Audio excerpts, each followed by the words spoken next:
नमस्कार मित्रांनो, गोकुळ दूध संघाने कोल्हापूर जिल्ह्यातील दूध उत्पादकांना दिवाळीनिमित्त तब्बल 136 कोटी 3 लाख रुपये दूध फरक दिला आहे.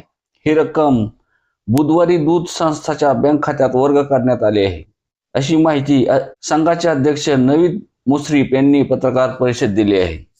म्हैस उत्पादकांना प्रति लिटर 2 रुपये 45 पैसे तर गाय उत्पादकांना 1 रुपया 45 पैसे फरक मिळणार आहे. आतापर्यंत हा उच्चांकी दूध फरक असून पहाटेपासून शेणामुतात राबणाऱ्या दूध उत्पादक शेतकऱ्यांना खऱ्या अर्थाने ही दसरा दिवाळीची भेट असल्याचे त्यांनी सांगितले आहे.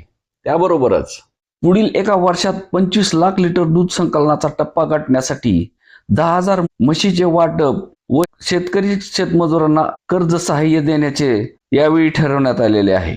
मुंबई पुणे बाजारपेठेत गोकुळच्या म्हैस दुधाला चांगली मागणी असून सीमा भाग व सांगली जिल्ह्यातून हे संकलन वाढवण्यावर भर देण्यात येणार आहे.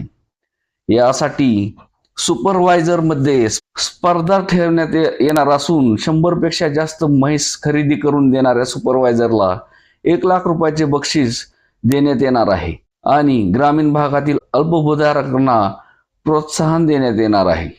गोकुळच्या दुधाला राज्यात चांगली मागणी आहे. म्हैस दुधाचे संकलन वाढवण्यासाठी 10,000 म्हशीचे वाटप करण्याचा मानस असून आजपासून 1 वर्षात 25 लाख लिटर दूध संकलनाचा टप्पा गाठण्यासाठी अल्पभूधारक शेतमजुरांनाही म्हैस खरेदीसाठी कर्ज दिले जाणार आहे. यासाठी अधिकारी सुपरवायझर यांनी पुढाकार घेण्यासाठी तसेच संचालकांनीही यातून काहीतरी बोध घेऊन कामाला लागावे असे आवाहन शिक्षण मंत्री हसन मुश्रीफ यांनी केले आहे. गोकुळच्या ताराबाई पार्क येथील कार्यालयात दूध संकलन वाढीसाठी झालेल्या बैठकीत ते बोलत होते. गोकुळच्या पशुखाद्याची मागणी वाढली पाहिजे. पशुखाद्याबद्दल कोणत्या तक्रारी आहेत, त्याचा दर्जा कसा आहे, ते इतर पशुखाद्याप्रमाणे दर्जेदार आहे का याची पडताळणी केली पाहिजे, कारण तो सर्व उत्पादनातून टिकून राहिला पाहिजे.